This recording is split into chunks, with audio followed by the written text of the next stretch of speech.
What's Trending is presented by Tim Daly Ford, part of the Tim Daly Auto Group, serving Utah since 1968.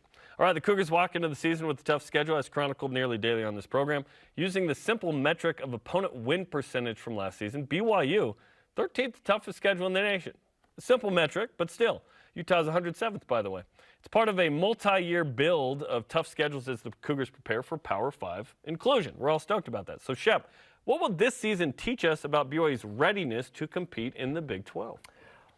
It's an interesting question because I don't know if it's going to teach us anything more, or maybe teach is not the right word I would use. Maybe re-emphasize how important it is that the program has depth moving forward. And because I think we've seen over the last couple of years, and you just alluded to it, sort of ramping up to the schedule.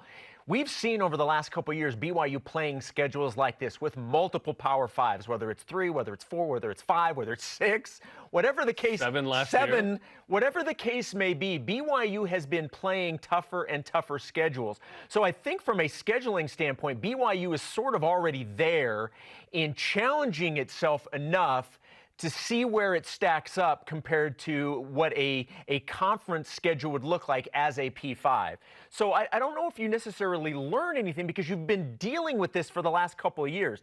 But I think it can reemphasize stuff, like I said, like the importance of depth, or maybe how you match up specifically from a scheme standpoint with what's going on in your conference. Because obviously, there's a different brand of football in the Big 12 than maybe what you're going to see in the Pac-12 or the SEC. You know, every conference has its own style of play. So I think it sort of just reinforces some of the things that BYU has already tried to do over the last couple of years, knowing that this was a possibility, and certainly last year, realizing it's happening.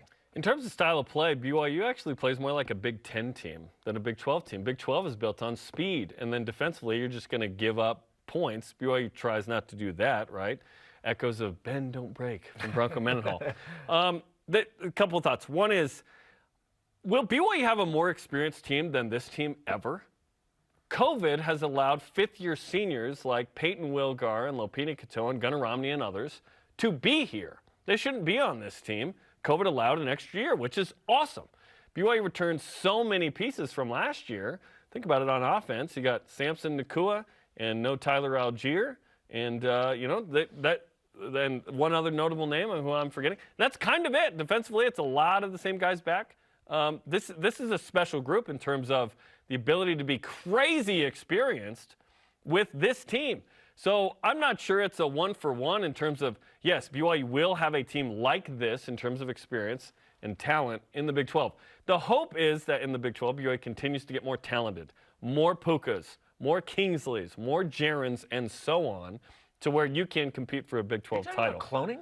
Yes, I just finished Clone Wars on Disney Plus, so it's all about the clones. I would take a couple more Jarons, Kingsleys, yes. Gunners. Order 66 is coming against the Big 12. Let's go on the field, right?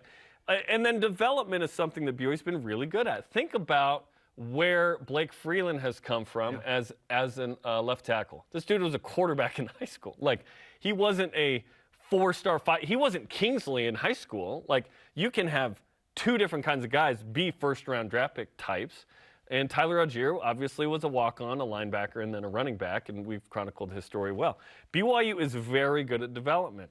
BYU overachieves often. You look at the ranking of recruiting classes and the types of guys that BYU gets on paper, but then you see BYU's performance on the field. BYU is not the 60th best or 80th best team in the country consistently, like its recruiting ranking. It's in the top 25 the last 2+ years. So I want to say that, yes, this season is, okay, if this experienced group can handle this schedule, BYU can compete in the Big 12. I don't necessarily feel that BYU will compete next year in the Big 12 if this season goes well and BYU loses a lot of pieces. It'll be make a bowl game. The standard will change, not the go for 10 wins thing we're saying right now.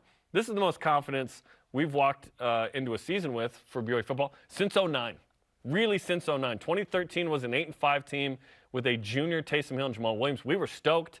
And then 2014, Taysom Hill gets hurt, and it's a tough season. Jamal doesn't play. Was that 2014 or 15? That's a tough year, right? Luckily, we got him back in 16. So I'm not sure BYU is going to have exactly this kind of experience due to COVID in the Big 12. But the hope is that BYU continues to handle these types of schedules to the point where, yes, 1 year you can go 9-3, maybe you have 2 losses in conference, and you're that second team in the title game. And New Year's 6 possible if you lose that title game. Well, and this is obviously not breaking news or anything, but look, any team that goes from a G5 into a Power 5, we've seen that there is a learning curve, and there's a trajectory that you have to get on from a recruiting standpoint that's going to take some time. Now, BYU has known it's going to the Big 12 for a year. So you've had a year's worth of time to begin that recruiting trajectory up. And it goes to what I was saying in terms of the depth. It goes to what you're saying in terms of getting better players as you get into these conferences. I agree with what you said. It's a little different with this year specifically to try and gauge how the rest of or the next couple of seasons are going to go in the Big 12, because this is so unique in terms of the amount of production that you have. Now, you're going to have at the end of the year guys who are seniors that are naturally going to move on, but you have so many guys who have NFL potential on this roster at key positions that will likely not be here because they're going to have opportunities at the next level. So that's another reason where it's very difficult to take this year specifically and say that you can learn a whole lot that may help you maybe next year. But I think that's where the depth comes in, which ultimately is recruiting and ultimately building this program stronger, which we've seen since Kalani came in 2016. It is steadily got better. The recruits have got better. Better transfers for sure. Everything. There's no question. Development. Yes. So this year specifically is different, and next year certainly will be, because all the things that we're talking about that are the positives going into this year probably aren't going to be there going into next year because you're going to lose so much. Jaron Hall is in his 5th season here. Right. Like, you forget, he just sat out 2020. And could have another year if he wanted it. Yes. I don't think he'll be here, I don't think right? he will We don't either. think he Yes. will. I also, let's phrase it differently. Like, if this team can't handle this schedule to the point of, say, 9+, will BYU be able to do that in the Big 12? Like, the hope is you can get better, certainly. But, like, this team's extra experienced and extra talented, most talented, in my opinion, since 2009. If they can't handle this schedule, how long does it take for BYU to be able to handle it? Look, because this is a special group Yes. in terms of experience and Yes. talent. I appreciate the question, and I understand what you're saying. But every season is so unique, and I don't know if it's fair to say that because of all this. Look, and I'm not trying to lessen the expectations. What's unfair about it? Well, every season has its own set of circumstances. Every opponent is different. You may have your best team, but you may also face everybody else's best team, so the wins and losses theoretically could not be what you thought. And it doesn't mean that you weren't as good as you thought. It's maybe that you ended up going up against some teams that were at their peak, and maybe their peak was better than yours. So I understand what you're saying, and we all think this team is capable of 9, possibly 10 wins. There's no question about it.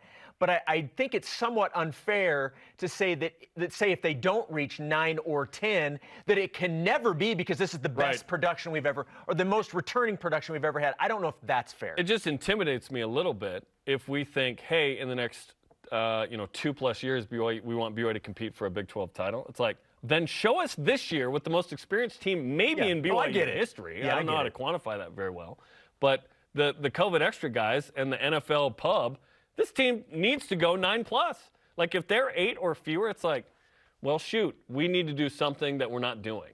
And maybe that's you need a couple of Kingsleys, a couple of Pukas, or whatever, if you will. Again, I don't know. cloning. Get them out of high school. Let's go.